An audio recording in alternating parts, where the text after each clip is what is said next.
Assalamualaikum warahmatullahi wabarakatuh. Sahabat-sahabat, sebentar tadi rakan saya ada share satu video. Saya tak tengok sampai habis, saya baru tengok sampai separuh jalan. Tiba-tiba skrin saya diganggu. Tapi secara intipatinya saya faham lah apa yang cuba disampaikan oleh bro tersebut. Sebelum kita mula, mungkin korang nak tengok juga video tu kan. Okay, jom kita tengok dulu sama-sama. Kena macam reaction lah. Skip. Alright, so sahabat, kita pun dah tengok tadi video tu kan, agak panjang. So apa yang saya nak kongsi kat sini, okay, first, perkara yang sama saya telah fikirkan lah kan. Saya telah bertafakur mengenainya sejak beberapa minggu ataupun bulan lalu. Tentang perkara yang lebih kurang sama lah kan. So first, kita kena akui yang ramai orang antara kita yang sedikit ignorant, sedikit kurang pengetahuan. Dan even jika dia ada pengetahuan pun, dia ada kesukaran untuk memahaminya lah, atas dasar-dasar sentimen, dasar-dasar emosi dan perasaan lah, atas dasar-dasar keadilan. Dan inilah kita sebut sebagai cabaran globalisasi lah kan. Cabaran globalisasi ni bukan sahaja memberi kesan kepada dari sudut kekeluargaan, dari sudut hubungan relationship antara dua pihak, tapi juga kepada isu-isu seperti ni. Okay. Pertama, kerana mereka melihat adalah dari kacamata negara-negara lain, contoh negara-negara lain yang juga multiracial kan. Ada banyak bangsa, ada banyak kaum spesifiknya. Tak seperti negara-negara yang ada satu kaum, seperti negara China, negara India, negara Jepun, negara Korea kan. Negara-negara tersebut kurang ada masalah ni kan. Jadi first yang perlu kita fahami adalah multiracial ni tak termasuk dengan pekerja asing lah. Maksudnya memang multiracial ni orang yang tetap tinggal lama kat situ. Kedua, setiap negara ada berbeza-beza sejarahnya, macam mana negara tersebut multiracial. Tak ada negara yang multiracial daripada azali. Tak ada kan. At least dia akan jadi satu bangsa kan. Contoh Indonesia, dulu ada orang Cina, orang daripada luar, orang Arab, berdarah Arab, berdarah India. Tapi in the end, dalam perlembagaannya ataupun dalam dia punya struktur negaranya membentuk satu bangsa Indonesia. Jadi tak ada orang yang bahasa Cina pun, tak ada orang bahasa-bahasa Belanda dan sebagainya, tak ada bahasa-bahasa asing. So hanya ada bahasa Indonesia dan bahasa-bahasa suku yang ada di setiap provinsi itulah. Okay. So kita kena faham konsep tu. Okay. Tapi bila zaman sekarang kan, atas faktor kolonialisme, atas faktor penjajahan, dan atas faktor yang unik ada setengah negara yang jadi multiracial kan. Jadi ini adalah sedikit situasi yang sedikit aneh, yang sedikit tak nature lah pada nature-nya kan. Even dalam 100 tahun ataupun satu apa ni, 1000 abad,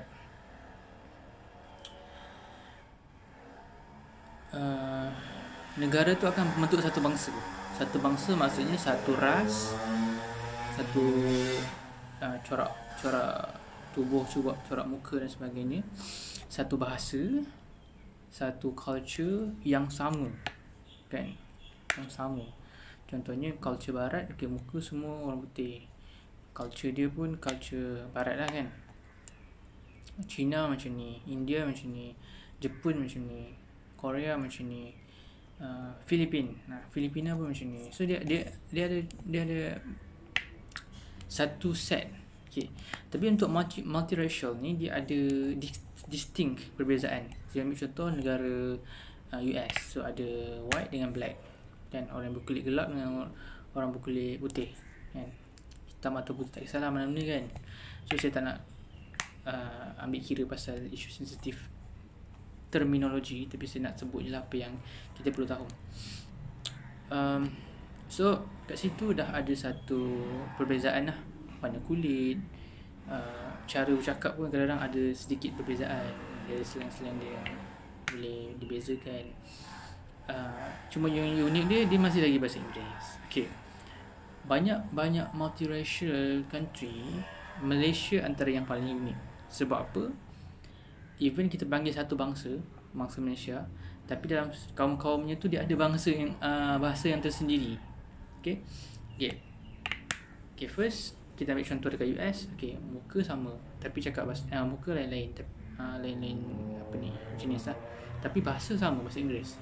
Tapi kat Malaysia uniknya, muka lain, Melayu macam lain, Cina macam lain, India macam lain, lain-lain macam lain, yang sub-sub lain tu macam lain lah kan. Tapi bila masuk bahasa kebangsaan, memang bahasa negara tu memang bahasa Melayu, tapi bahasa lidah tu, mother tongue tu masih lagi dengan bahasa negara lain.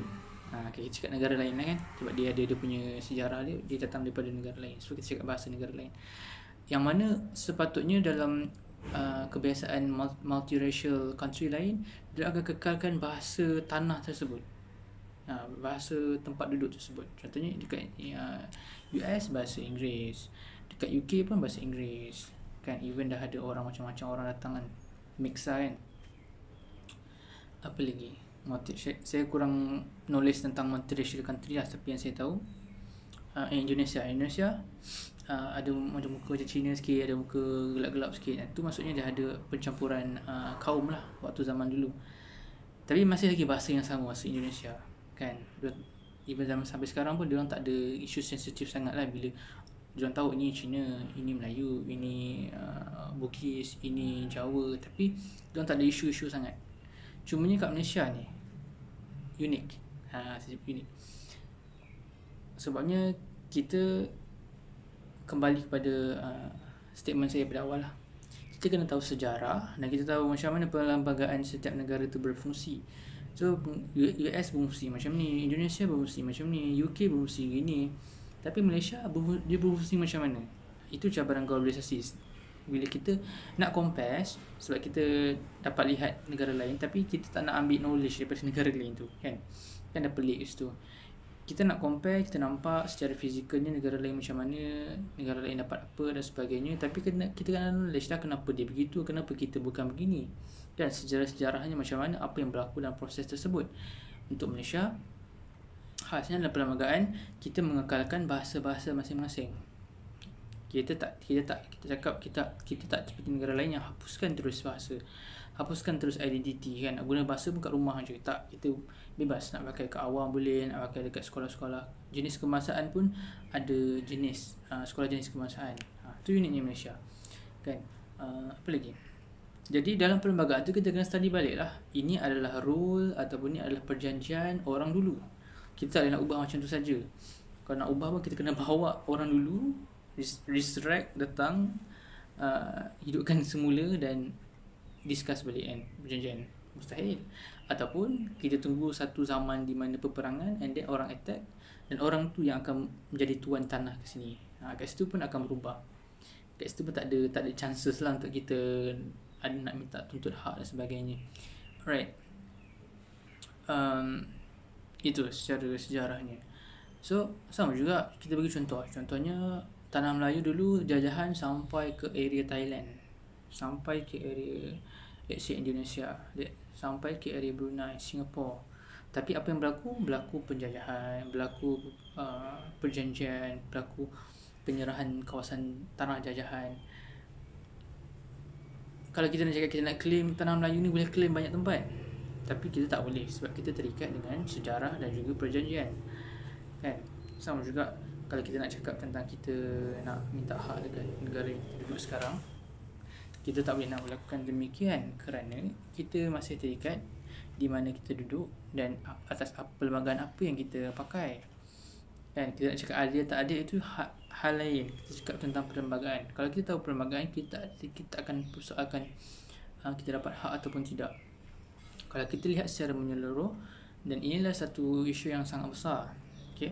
Kalau saya mention pada awal introduction tadi, saya memerhatikan perkara ini sebenarnya dari segi dilema Melayu, dilema Melayu, ataupun lebih tepat sekali dilema orang Islam. Okay, inilah satu cabaran untuk orang Islam di Malaysia lah khususnya, sebab dengan kebangkitan banyak jenis fahaman, banyak jenis cara faham agama itu sendiri Islam. Contohnya liberalism, contohnya orang yang berpegang pada karut marut, orang yang berpegang pada tak mengikuti ilmu kan, dia pegang budak-budak daripada kata-kata ulama. Apa lagi, sektor-sektor yang lain tu banyak lagi lah kan, yang kecil-kecil.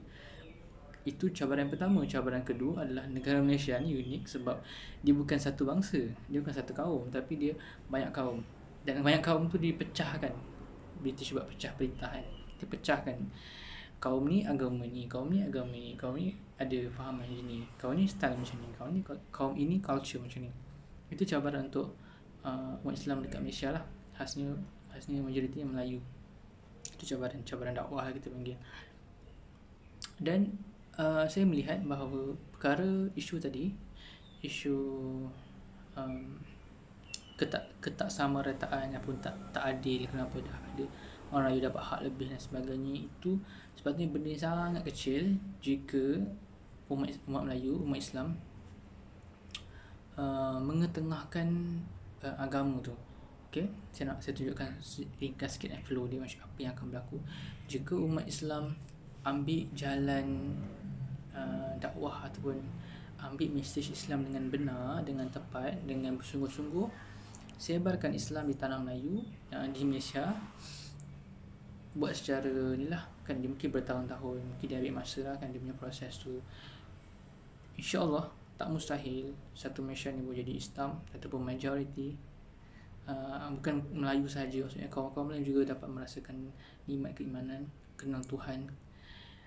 And then isu-isu ketuanan ataupun isu-isu hak Melayu ni no big deal. Sebab apa? Kita ada sistem ekonomi yang kukuh secara Islamnya, kita ada sistem zakat, kita ada sistem musyawarah kan. Kita boleh bincang kat situ, kita dah boleh bincang, kita dah boleh kurangkan isu perlembagaan dulu. Isu perlembagaan dulu kita dah boleh abaikan. Bila dah semua dah bersatu sebagai satu agama, satu mengesahkan Tuhan, semua benda kita buat kerana Allah. Contohnya kita ambil dalam situasi yang ideal lah kan.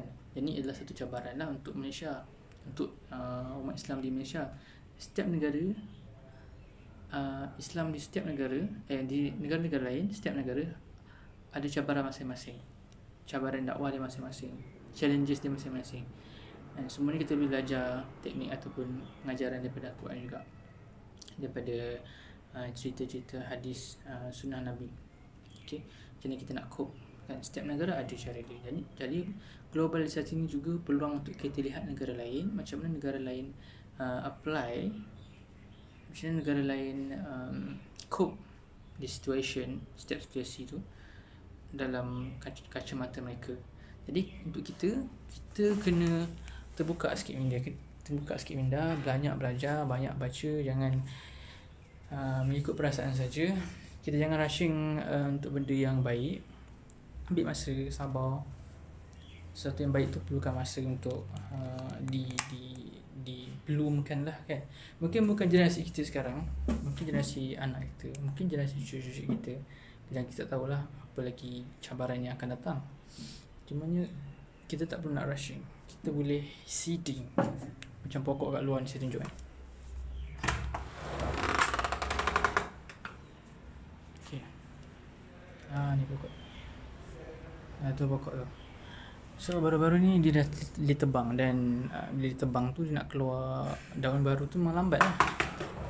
Dia ambil masa. So masa dia keluar a few branch, a few dahan tu, ambil masa. Lepas nak keluar lagi besar sikit tu ambil masa kan. Sampai sekarang pun dia dah belum jadi satu cambah yang kukuh. Ambil masa. Semua benda ambil masa guys. Dia tak terus tiba-tiba esok terus jadi semua ranting, semua dahan, semua tumbuh. Tak macam tu kan. Kita nak cuba benda tu, kita baru nak start, kita tak letak harapan yang terlalu tinggi kan. Kita trust the process dan kita cuba mengikut apa yang kita ambil pengajaran daripada banyak perkara lah kan. Saya rasa itu dah melebihi had video TikTok yang diulas. Tapi kalau korang rasa apa yang korang dapat pengajaran yang baik dari video ni, korang boleh share dengan kawan-kawan. Kalau ada benda nak kritik, boleh komen di bawah. Itu sahaja daripada saya. Assalamualaikum.